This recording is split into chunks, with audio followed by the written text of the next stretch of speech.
Hello दोस्तों, अस्सलाम वालेकुम। कैसे हैं आप सब लोग? आई होप आप सब लोग अच्छे ही होंगे। दोस्तों, मैं हूं शमा खान। दोस्तों, आज की हमारी जो रिएक्शन वीडियो होने वाली है उसमें पिनास त्यागी जो कि एक रिपोर्टर हैं, उन्होंने एक मीटिंग में कहा कि कुरान शरीफ में लिखा है जहां काफिरों को देखो वहीं पर ही कत्ल कर दो।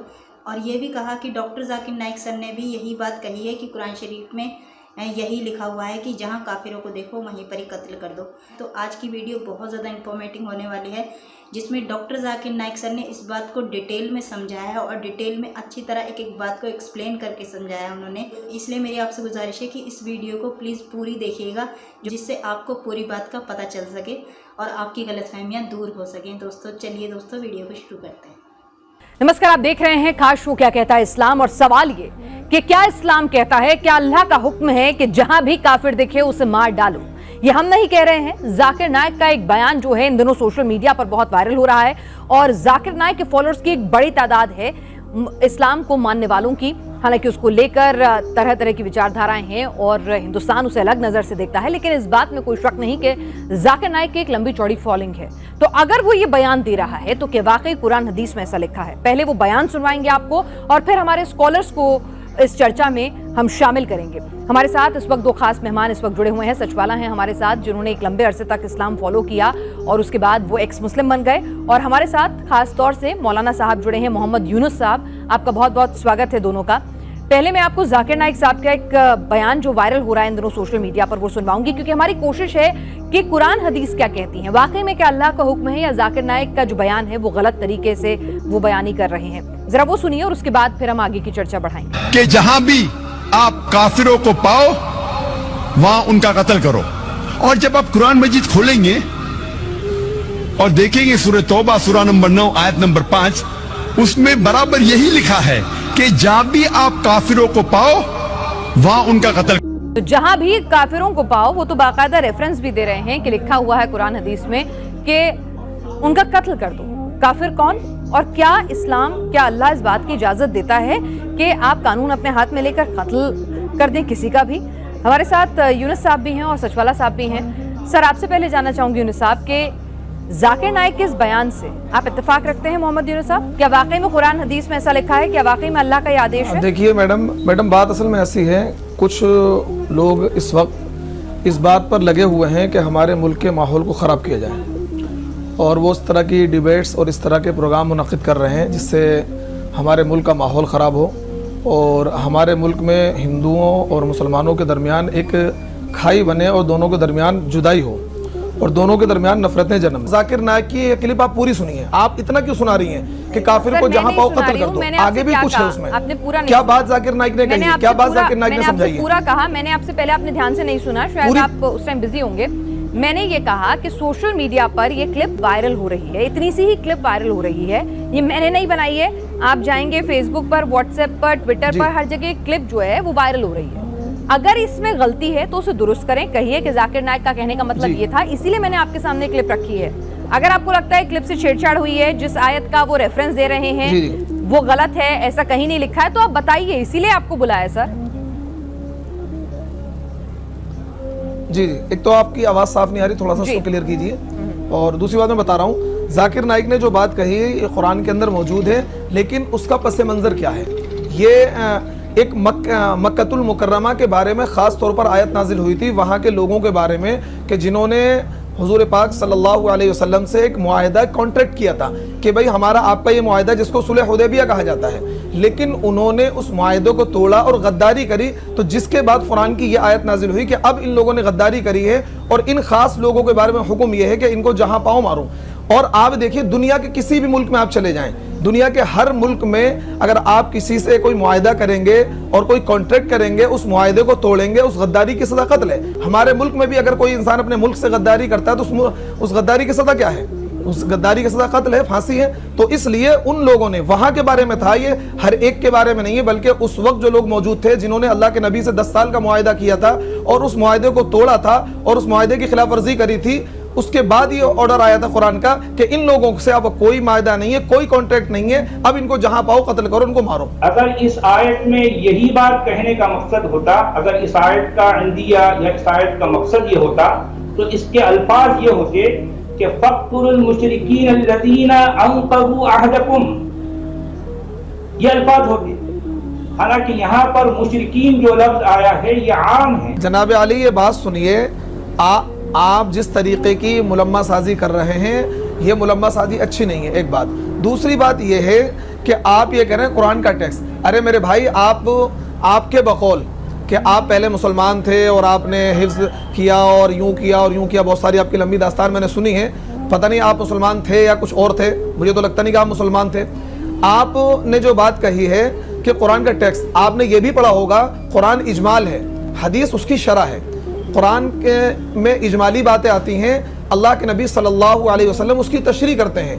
कुरान में नमाज का जिक्र सिर्फ इतना है कि वाक़ीमुस्सलात वातुज़ ज़का, आप नमाज को कायम करो, ज़कात अदा करो, तो कुरान में इतना मौजूद है। लेकिन मुसलमान 5 वक्ती नमाज पढ़ते हैं, साल में 1 मरतबा ज़कात देते हैं, किन लोगों को ज़कात देनी है, ज़कात कैसे अदा करनी है, ये सारी डिटेल्स हमें अल्लाह के नबी से मिली है और अल्लाह के नबी ने बतलाई है। क्योंकि 2 सिलसिले होते हैं कि अल्लाह ताला पैगंबर को, प्रोफेट को, मैसेंजर को भेजता है और फिर अल्लाह ने किताब को भेजा।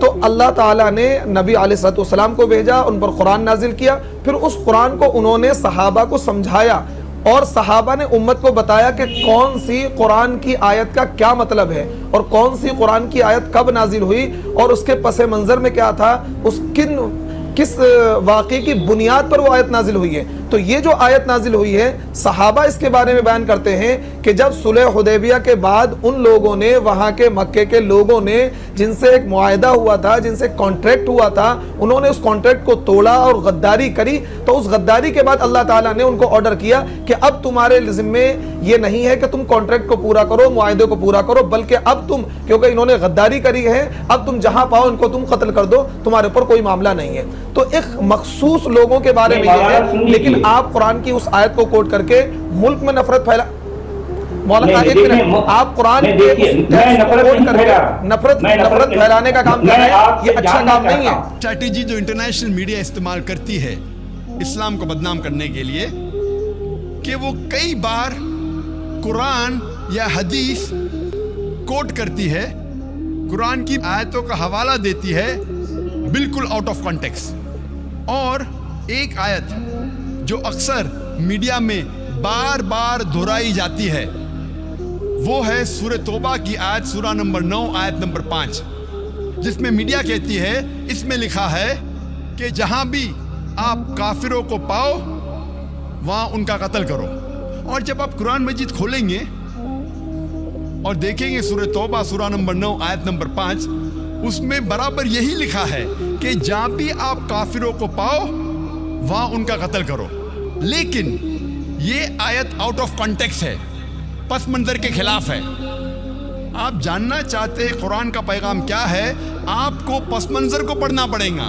You have to read in context. और जब कॉन्टेक्स्ट पढ़ते हैं, सूरह तौबा सूरा नंबर 9 आयत नंबर 1 से पढ़ते हैं, हमें पता लगता है कि एक सुलह थी मुसलमान और मक्का के मुशरिकीन के बीच, और ये सुलह एक तरफा मक्का के मुशरिकीन ने तोड़ दी थी।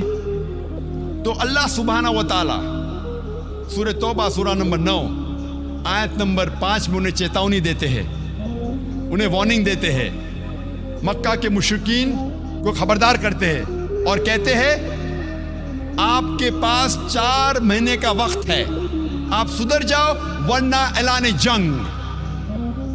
और जंग के मैदान में अल्लाह सुब्हाना व तआला फरमाते हैं और मुसलमानों से कहते हैं, जब भी दुश्मन, जब भी काफिर मैदान जंग में आए तो जहां भी आप काफिरों को पाओ वहां उनका कत्ल करो। ये आयत मैदान जंग में है। आप पस मंजर देखेंगे तो ये आयत मैदान जंग में अल्लाह सुब्हाना व तआला फरमाते हैं, जब भी दुश्मन मैदान जंग में आपके साथ लड़ने आए, जो ईमान नहीं रखते, जो काफिर है, आप डरो मत, उनके साथ डट के मुकाबला करो।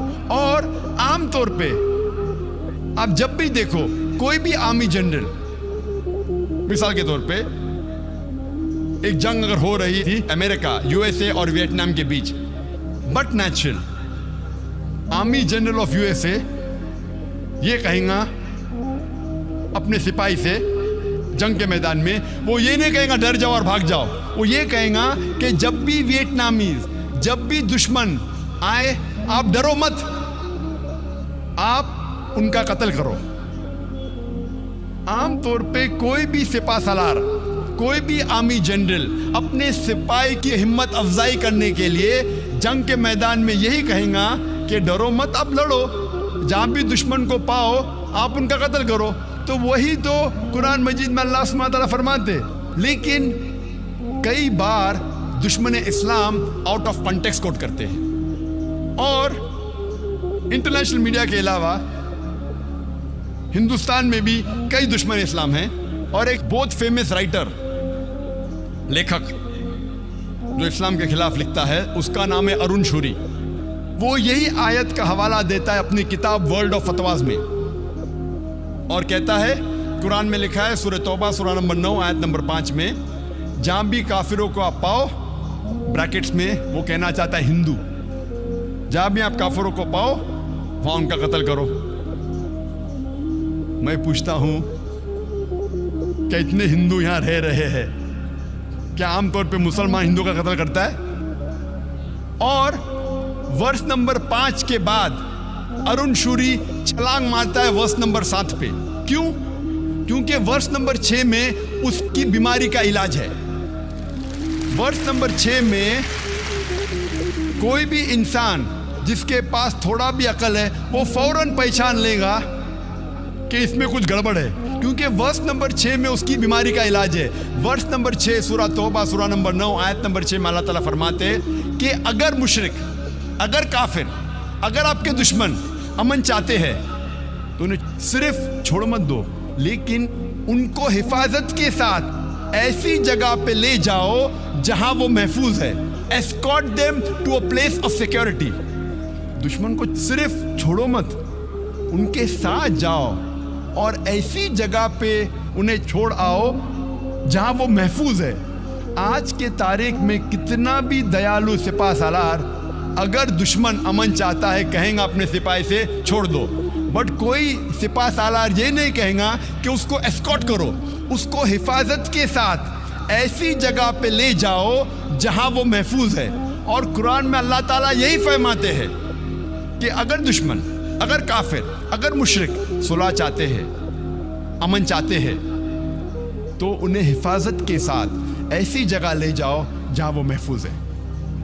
और अक्सर जब भी कुरान में आप पढ़ेंगे जहां जंग के मैदान में लड़ाई के बारे में लिखा है और कहा गया है कि जब दुश्मन आते उनके ऊपर हमला करो, उसके फौरन बाद अक्सर, चाहे सूरह अनफाल हो, सूरह तौबा हो, आप कुरान में अक्सर उसके बाद लिखा है कि अमन बेहतर है। क्योंकि इस्लाम एक ऐसा मजहब है जो अमन पसंद मजहब है। अमन हमेशा बेहतर है। तो मीडिया अक्सर आउट ऑफ कॉन्टेक्स्ट हवाला देती है और इस्लाम को बदनाम करती है। डॉक्टर जाकिर नाइक सर ने उस आयत को पूरी एक्सप्लेन करके समझाया है कि उस आयत का पूरा मतलब क्या है। और जैसा कि डॉक्टर जाकिर नाइक सर ने कहा कि वो बात उनकी सही है कि अगर ऐसी बात होती तो दोस्तों पूरी दुनिया में हिंदू कोई नहीं होता, सब मुसलमान ही होते।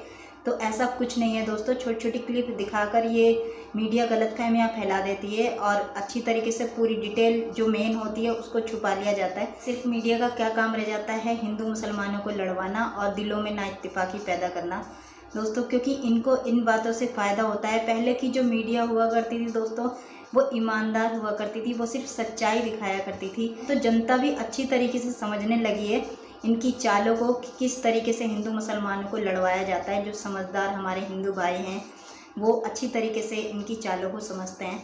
तो आई होप सो आपको डिटेल में समझ में आ गया होगा जिस तरीके से डॉक्टर जाकिर नाइक सर ने समझाया है। अगर आपको वीडियो पसंद आई हो तो प्लीज़ लाइक कीजिएगा, और अगर आप मेरे चैनल पर नए आए हैं तो प्लीज़ मेरे चैनल को सब्सक्राइब करें, साथ ही बेल आइकन को प्रेस कर दें कि मेरी आने वाली हर वीडियो का नोटिफिकेशन आपको सबसे पहले मिल सके। अगली वीडियो में तब तक अपना बहुत सारा ख्याल रखिएगा। अल्लाह हाफिज़।